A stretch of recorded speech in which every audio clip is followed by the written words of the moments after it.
Políticos de varios países de la UE han expresado en los últimos días su preocupación por la amenaza que supone la infiltración de los servicios de inteligencia rusos en los países de la UE y la expansión de su influencia. El canciller austriaco Karl Nehammer declaró en una reunión del Consejo de Seguridad que debía debatirse la cuestión de las redes de inteligencia rusas ante las sospechas de su infiltración en estructuras y asociaciones políticas. Estas declaraciones siguen a la decisión de la República Checa de incluir a Voice of Europe SRO en la lista de sanciones nacionales. Los vínculos de la empresa con el político ucraniano Viktor Medvedchuk, amigo del presidente ruso Vladimir Putin, han alarmado a las autoridades. Según el gobierno checo, en una sesión a puerta cerrada celebrada el 31 de marzo se decidió añadir a la lista de sanciones a otras 3 organizaciones y personas: Viktor Medvedchuk, su ayudante Artem Marchevsky y la empresa Voice of Europe SRO. Se congelarán los activos de estas personas y sus empresas en la UE. El primer ministro checo Petr Fiala declaró que las actividades de la red prorrusa en el país suponían una amenaza potencial para la seguridad, ya que intentaba influir en la opinión pública antes de las próximas elecciones al Parlamento Europeo. Según el Servicio de Seguridad checo, Voz de Europa financiaba a políticos contrarios a apoyar a Ucrania y difundía información favorable a Rusia, actuando como plataforma para los intereses rusos. Según Ondřej Kundra, periodista de la publicación checa Respekt, el sitio web Voice of Europe intentaba influir en la opinión pública de varios países de la UE, lo que confirma el carácter multilingüe de sus publicaciones. Durante la investigación, los periodistas checos visitaron la empresa y observaron que los empleados se comunicaban en ruso. El registro de Voice of Europe SRO con el ciudadano polaco Jacek Jakubczyk suscitó dudas, pero la conexión con Viktor Medvedchuk y Artem Marchevsky seguía sin estar clara para los servicios de inteligencia checos. Los resultados de la investigación, incluida la mención del apoyo financiero y organizativo de Medvedchuk al sitio web, se presentaron en un informe de 300 páginas del BIS. Ondřej Kundra señala que Medvedchuk había estado asociado anteriormente con medios de comunicación prorrusos, siendo propietario de varias publicaciones en Ucrania. Su influencia, especialmente a través de canales de televisión, tenía como objetivo socavar la sociedad ucraniana para someterla al control ruso. También se atribuye a Medvedchuk haber intentado llevar a Vladimir Putin al poder en Ucrania planeando asesinar o detener al presidente ucraniano. Por ello es objeto de una investigación penal en su país de origen y, según Kundra, figura en la lista de sanciones checas debido a sus actividades pasadas. Al parecer, tanto Viktor Medvedchuk como Artem Marchevsky estaban estrechamente vinculados al partido de la oposición Plataforma por la Vida, que adquirió fama de prorruso tras el estallido del conflicto armado en Ucrania. Medvedchuk, antiguo líder de este partido, y Marchevsky, que anteriormente dirigía su rama juvenil, mantenían relaciones muy estrechas con el político y participaban activamente en el proceso político ucraniano. Es importante señalar que en mayo de 2021, Medvedchuk fue puesto bajo arresto domiciliario en Ucrania acusado de traición. Sin embargo, pocos días después del inicio de una operación militar a gran escala, pudo huir del país. En abril de 2022, fue detenido y arrestado por orden judicial. En septiembre del mismo año, Medvedchuk, junto con otros 55 ciudadanos rusos, fue canjeado por prisioneros de guerra ucranianos. Tras cruzar la frontera, le regalaron un yate valorado en más de $9,5 millones, según informaron los medios de comunicación, lo que atrajo la atención pública. Artem Marchevsky, también incluido en la lista checa de sanciones, se hizo famoso por sus declaraciones antiamericanas. En el periodo anterior al estallido del conflicto militar, discutió activamente el tema de los laboratorios biológicos estadounidenses supuestamente situados en el territorio de Ucrania e hizo declaraciones sobre las actividades que, según él, se llevaban a cabo con ciudadanos ucranianos.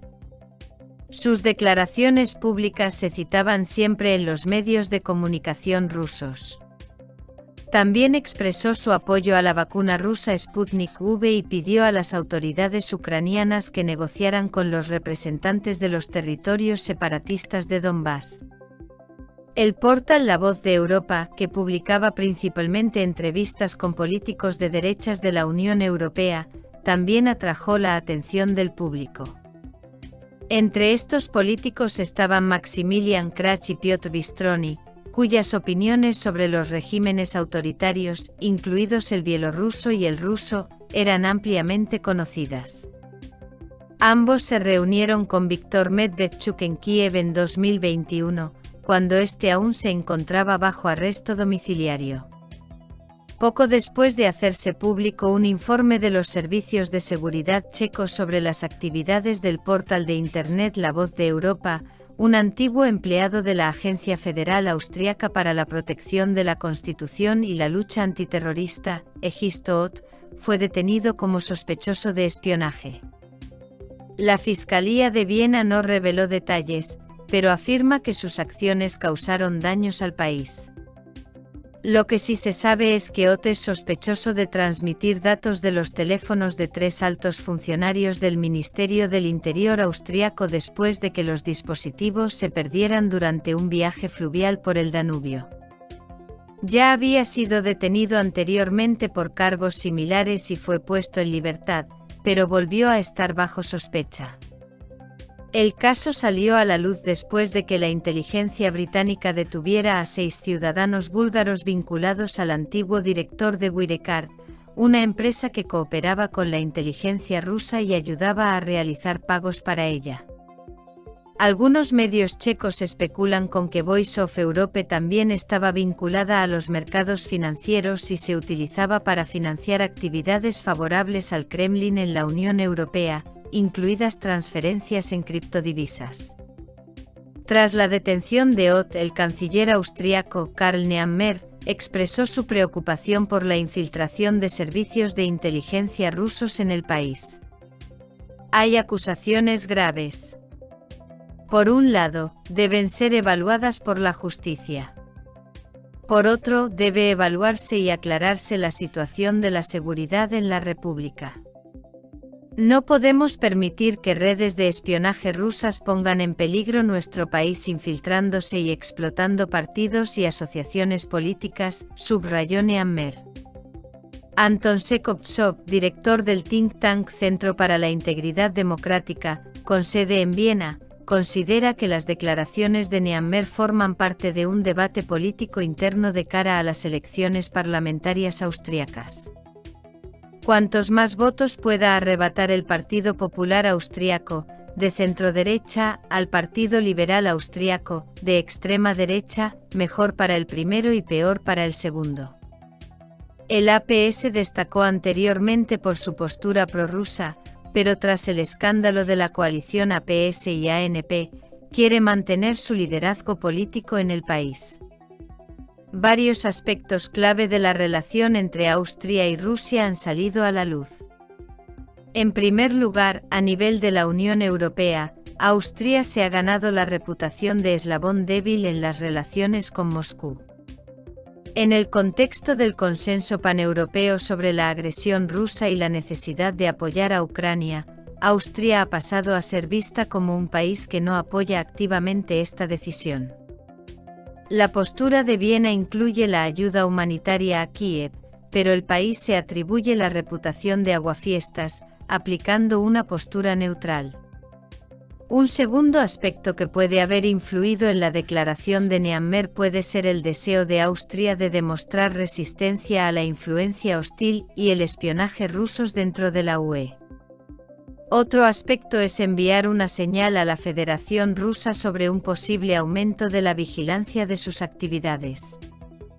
Durante muchos años en Austria ha habido cierto acuerdo entre las élites políticas en que el Estado no interfiere con los espías extranjeros, especialmente en Viena, donde hay muchos agentes de distintos países.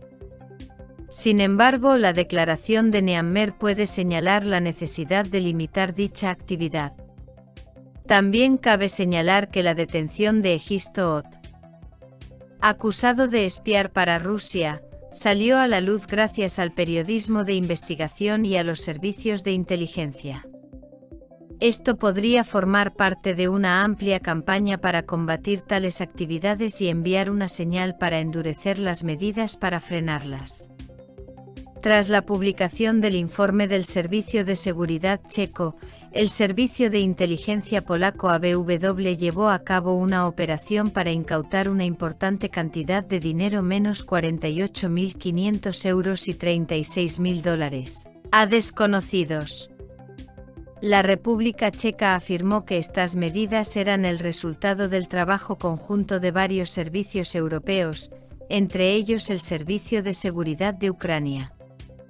Durante un debate parlamentario en Bélgica, el primer ministro Alexander De Croo destacó la estrecha cooperación entre los servicios de inteligencia checos y belgas a la luz de las revelaciones. Valérie Ayer, jefa de la facción Renovación de Europa en el Parlamento Europeo, que encabeza la lista de candidatos del partido del presidente francés Macron, pidió un debate sobre la información publicada en el Parlamento Europeo. Si algún eurodiputado actual o candidato en las próximas elecciones recibió fondos o estuvo expuesto a corrupción por parte del gobierno ruso, esto debería hacerse público, dijo Ayer. Por su parte, el eurodiputado francés Gilbert Collard afirmó que ya se han empezado a analizar las conclusiones presentadas en el informe del BPI. Estimados telespectadores y oyentes, ¿a qué creen que se debe el éxito de las redes de agentes rusos en Europa? ¿Quizás se deba a la corrupción de algunos funcionarios europeos? ¿O a una actitud banal y poco seria? Por favor, escriba su opinión en los comentarios y sugiera temas para nuestros futuros números.